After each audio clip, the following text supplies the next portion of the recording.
All right, I'm here to talk about King Kendrick Lamar. All right, and I'm going to use that term. Sorry to my OVO family. I love the Christmas cards you guys send me every holiday, every year. Sorry, Chubbs, but I got to admit it. You guys are king. Here's what I've been wrestling with in my head when it comes to Kendrick.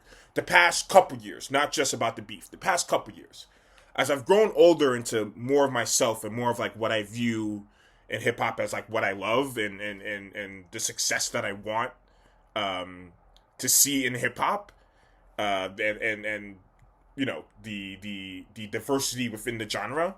I've figured out that Kendrick is not really my type of guy, right?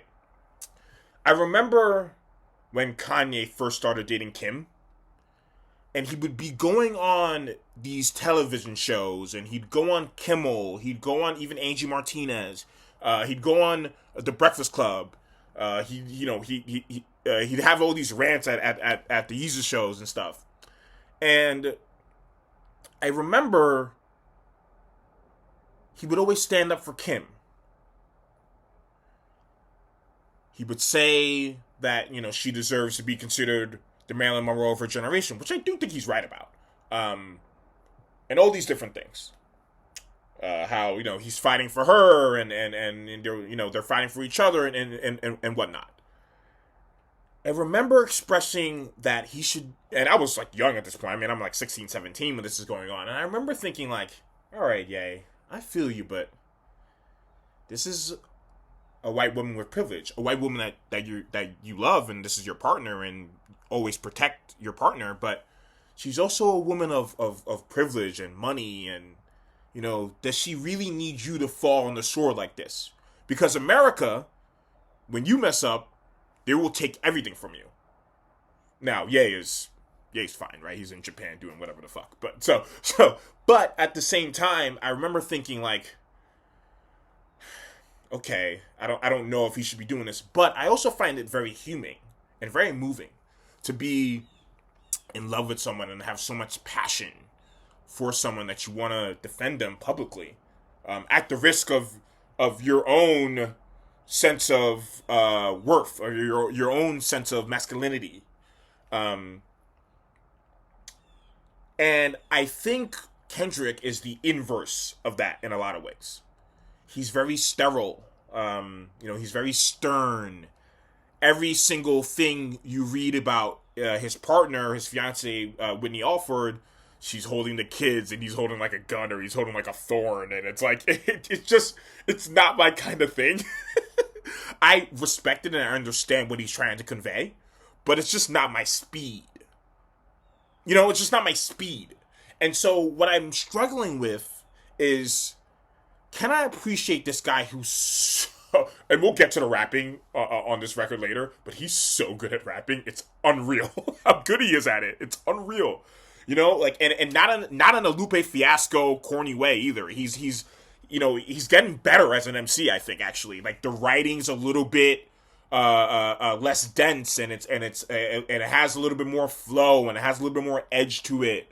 I think he always had the edge, but sometimes he'd get really flowery. Sometimes he like speak in these long-winded, rapping stanzas, rapping sentences in these flows. But now he's so compact. He's so in control. This reminds me a little bit of the rapping in Damn, but even better. He's so, oh my God, he's so controlled. It's almost like the Blueprint record or something. He knows exactly what he wants to say. You know what I mean? Like he knows exactly what he wants to say. He's so clear too. He's incredible at rapping. But I'm trying to ascertain, how can I support this guy who I don't really like? But still like acknowledge like, fuck, this is incredible music. I don't really like the guy. like I'll even tell you the verse, the Wayne verse, where he talks about, I can't believe my hard work let Wayne down. None of the rap community cheered for me. Only Nas hit me up when I got the Super Bowl gig. I'm paraphrasing. That's not the exact lyric. But even that rubbed me the wrong way a little bit. It's like, bro, these people aren't standing with you because you don't really do music with them. You don't operate in the same world as they do. So how can you sit here and be angry at the fact that these guys aren't fucking with you like that when you don't really stand with them, right? Say what you want about Drake and just trust me. Trust me. I am a Drake fan. I am not like, I do not think everything the guy does is like amazing. you know? But say what you want about him though. Drake stands and puts on other rappers. That is a part of the Drake experiences that he wants to do that. And now you can say that it's a business move, right? Everybody calling him a colonizer, which I still think is a bunch of bullshit. But there is a part of the Drake idea that is, hey, me as this multiracial man from Toronto who spent his summers down in Memphis, I want to incorporate so many different ideas into one central story of a multiracial a rainbow coalition of music. And I have always loved that aspect about Drake. Has he overstepped those boundaries as one might in the pursuit of that idea? Yes. But I've always loved that aspect about Drake. Whereas Kendrick, it's not really his bag. It's not really his bag. So I don't understand why he wants to have all this adoration from the rap game, even though he acts like he's holier than thou and is above all these other dudes. You can't have it both ways, right?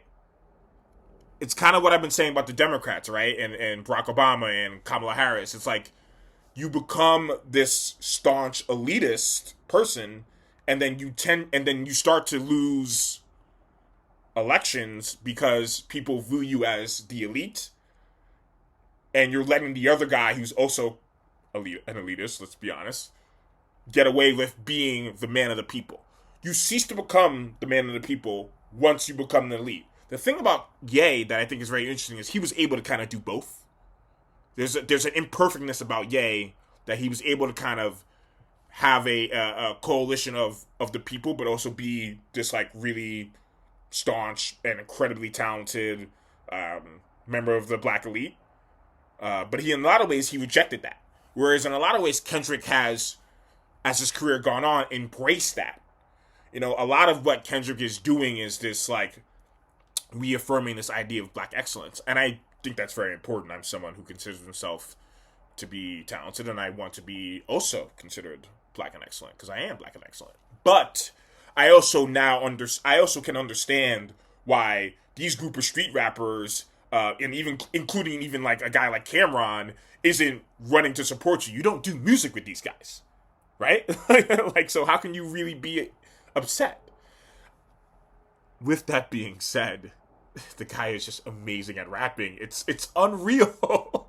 Dodger Blue is... I hate the fact that I'm... as you guys know, I'm a Yankee fan, and I hate the fact that I'm cheering on a song called Dodger Blue, but Dodger Blue is crazy, man.